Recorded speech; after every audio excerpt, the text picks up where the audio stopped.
Good evening, folks. This is Mike, and I'm here to respond to a tag.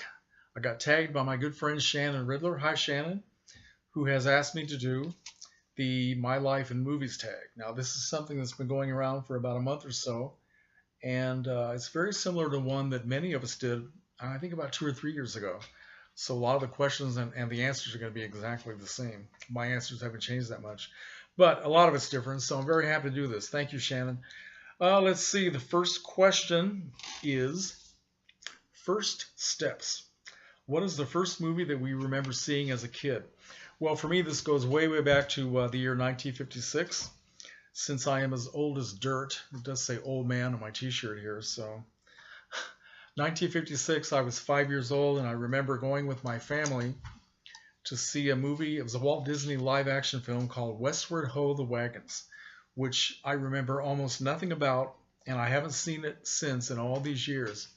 But all I remember is being in this theater just jammed with people with their kids, and we were all excited because some of the original Mouseketeers from the Mickey Mouse Club were in the movie, and all I remember is a vision of some of the Mouseketeers in the film. I don't even know what they were doing; they were just standing there.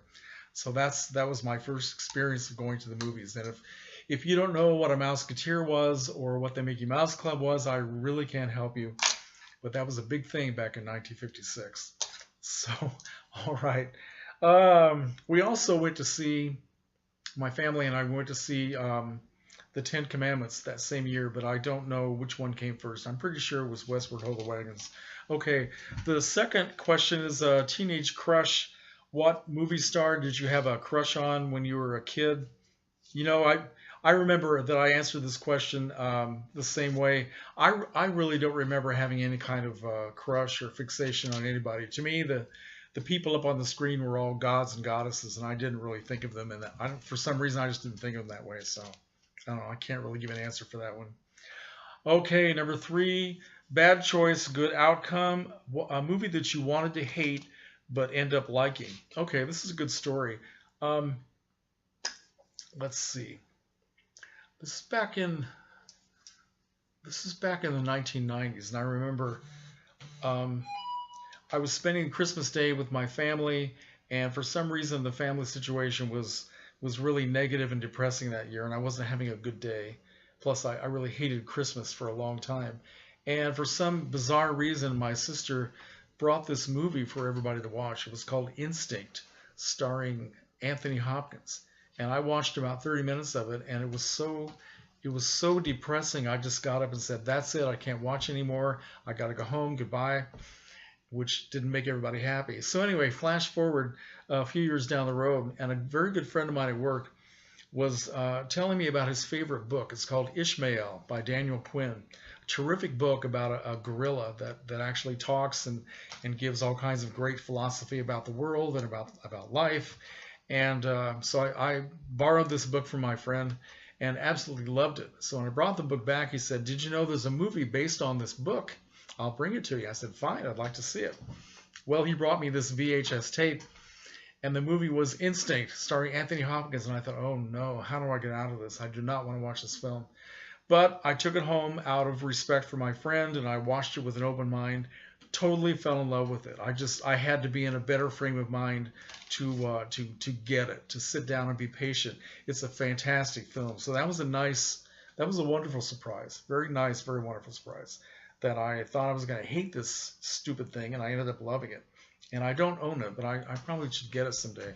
Okay, the fourth question is first date movie. What is the first movie you remember going out on a date? Well, when I was in high school, I pretty much had the same girlfriend for 2 or 3 years, and I know we went to see a lot of movies together. But I swear the only 2 that I can remember that they were both very similar and very dramatic experiences. We went to see Rosemary's Baby in 1968. Which of course is a great horror film. And I remember that after it was over, we were so profoundly affected by it that we just sat there and didn't move, didn't look at each other, didn't get up to leave. We just sat there immobile. And then the movie started again, and we watched it a second time, which means I got her home too late. But so that was pretty memorable. The next year, 1969, we went to see Easy Rider, and the very same thing happened. We watched all the way through it, and we sat there, didn't move, didn't speak, and we watched it all through again. So that is my great memory of going out on the date. So, all right, 5 home comforts. What movie reminds you of times with your family? Well, without a doubt, the movie that reminds me mostly of what it was like to live in the old Wilson household back in the 50s and 60s, Texas Chainsaw Massacre. That is exactly how. I'm kidding. Okay, I would have to say what reminds me mostly of happy family times watching a movie was we went out to a lot of movies and all that, but sitting at home watching The Wizard of Oz. And I think a lot of people could say the same thing, but for us, I mean, The Wizard of Oz started coming on TV, I think, back in 1956, and I think we watched it together as a family every single year, in black and white, by the way, because we didn't get a color TV until 1968. So when Dorothy left Kansas and she opened the door into colorful Oz, it was still black and white, but we didn't feel deprived. We loved it, and that's what I remember. That was a beautiful night in the Wilson household. All right. What's next? Question number 6. First heartbreak. What movie upset you or hit you more than you expected?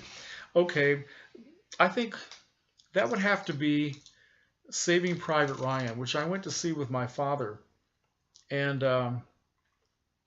it was a very heavy and emotional experience for me, and I think for him too, because my father had been in World War II, and in fact, he was stationed in England, which is where he met my mother. And he was in the Army Air Force he was a tail gunner.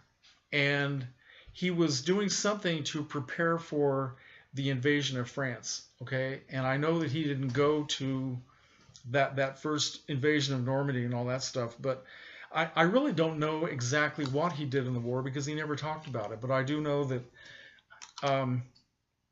almost every day of his life when I was growing up, and my dad was a day sleeper because he worked third shift. So when we were up and in the house after school and all that, my dad was still in bed. He would have these nightmares every single day where he would start screaming for help. And he described it to people as he thought he was choking. And sometimes he said he thought he was burning up. And he never talked about what he did in the war. I think my mother knew, but he never talked to us about it. And it was a very heavy experience sitting there next to my father, seeing all that depiction of what happened to people during that invasion and the aftermath. It was very heavy, and I haven't been able to watch that movie since, and I don't think I ever could. But I remember it as being a profound experience. Okay, next is 7, Leaving Home. First movie you watched without your family? Well, probably sometime back in either the very late 50s, maybe early 60s, even though I did still go to see a lot of movies with my family for years to come. They got to the point where they didn't always want to see the movies that the kids wanted to see. So either my dad or somebody else's mom or dad. My mother couldn't drive, so we had to rely on somebody else's mother to drive us from my small town to the big town 7 miles away, Danville, Illinois, to drop us off at the movies. Now this was long before the helicopter parent era, where parents watched their kids every minute and never leave them alone. And they would just take us into Danville, drop us off on a street corner about 11 o'clock in the morning and say, have a good time. Don't get arrested. We'll pick you up at 5 o'clock beyond the same street corner. And then we just had the whole day to ourselves and go see a movie. In those days, we could go see a double feature and cartoons for 50 cents on a Saturday afternoon matinee. And I think one of the first shows I remember, well, there were 2 theaters in Danville that were right next to each other. There was the Fisher Theater, which was the first run theater, and it was very nice, kind of elegant. Right next to it was the Palace Theater, which was a little bit beat up, and it wasn't elegant at all, and that's where they had the second features and all the horror movies and stuff like that. So we went to both. But I remember seeing, probably the earliest one I remember seeing was at the Fisher, and it was the great horror film The Innocents from 1961, starring Deborah Carr, which is a great, great, great horror film. And that's one of my earliest memories of just being there with a bunch of friends and without the folks. It was great. Okay, where am I at now? Number 8, Good Times. What movie do you watch most and why? Well, I had to think about this one. There are 3 movies in my life and in my collection that I've watched more than anything else. And they're all 3 very different. They are All About Eve, starring Bette Davis, Mario Bava's Black Sunday, starring Barbara Steele, and The Bat, starring Vincent Price and Agnes Moorehead, which came out in 1958, which is another movie I remember seeing with my family when it first came out. I just love all 3 of these movies. I never get tired of watching them. Now, I would say if I were to do a top 10 favorite movies as far as over all the years that I've been seeing movies, I would have to say my number 1 is The Night of the Hunter. But I haven't seen that quite as many times. Probably eventually I will, as these other 3 movies. But those I can't tell you which one of those 3 that I've seen most. It's probably pretty well even. Okay, next up is number 9, Learn a New Language. Excuse me, I need some water. Learn a new language. Favorite non-English film? Well, there are quite a few. I love Federico Fellini's 8½. I love films by the trilogy of films by Antonioni that he made in the early 60s. L'Avventura, La Notte, and L'Eclisse. I love those movies. I love Breathless by Godard. There are a lot. It's kind of hard to say, but yeah, I guess those would be the top ones. Okay, let's see. Can't Leave the Sofa. What TV series got you hooked?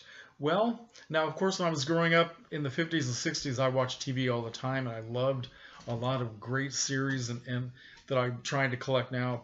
Things like Rawhide and Route 66. And I love Perry Mason and Gunsmoke and all those great TV shows. In the modern era, I really lost touch with TV all the way back to the 1970s. When I started working after I got out of high school, I've almost always worked second shift, which is about roughly 3 o'clock to 11 o'clock or 12 o'clock at night. So I would miss all primetime TV, and I just really got out of the habit. Then when I got into the VCR era, I would occasionally record something, but I never really fell in love with the TV show so that I would just always, watch it, unless I had a night off or something, or it was a weekend.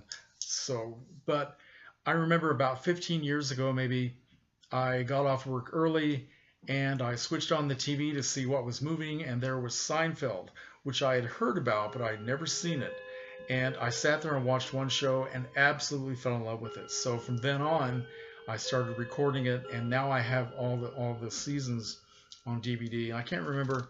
I think by the time I got around to seeing it, it had already been on maybe 4 or 5 years. But that is still the funniest show that I've ever seen on television. I have no idea what's on TV now. I've never seen episodes of things like Breaking Bad or Buffy the Vampire Slayer or what else? What else do people talk about? The Walking Dead. I've never seen any of this stuff. And I rarely turn TV on at night. I'm usually either watching something on DVD or I'm out someplace or I'm just sitting here reading. So I'm not a TV freak anymore. So I don't know. Number 11 is Sick Day Movie. What movie do you like to watch when you're homesick and you want to make yourself feel better? Nothing. When I get sick, and I usually get the flu maybe once or twice a year, and it's really bad, I'm too sick to move. It's all I can do to open my eyes and walk through the house. So I don't watch TV when I'm sick. Sorry. Number 12, looking to the future, movies I look forward to seeing.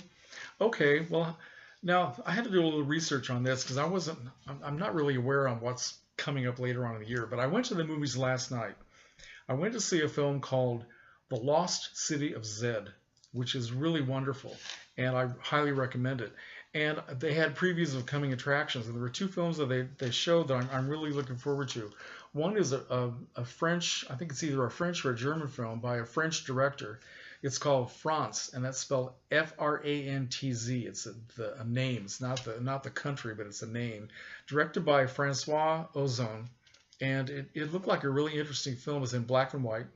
So I'm looking forward to that. And it's based on another film, a film from the 1930s called Broken Lullaby, directed by Ernst Lubitsch, which I think I saw, but it's been a long time. But yeah, I'm looking forward to that. And they showed the previews to a science fiction comedy called Colossal, starring Anne Hathaway. That looks like it's going to be a lot of fun. So I'm looking forward to that. And I looked up online and I saw that Woody Allen has a film coming out later this year. It's called Wonder Wheel, and it stars Kate Winslet, Justin Timberlake, and Juno Temple. So I'm really looking forward to seeing that as well because I like Woody Allen. Okay, number 13. If only. What movie would you like to see be remade? I thought about this at great length.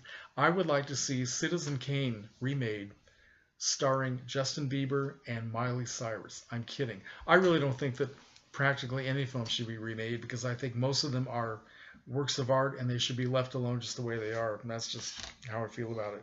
Although I will admit I've seen there was a good remake that I saw last year, Far from the Madding Crowd. That was, and I've never seen the original with Julie Christie, but I did see the remake, and it makes me want to see the original. But the remake was really wonderful, so I guess they can do it well when they want to. All right, and the final thing is End of the Road. What 3 films do you think you will always enjoy? Okay, well, I mean, the 3 films I mentioned before, plus so many others, and when they talk about End of the Road, I'm thinking that I'll be on my deathbed and they'll say, what is your last request of a movie you want to see?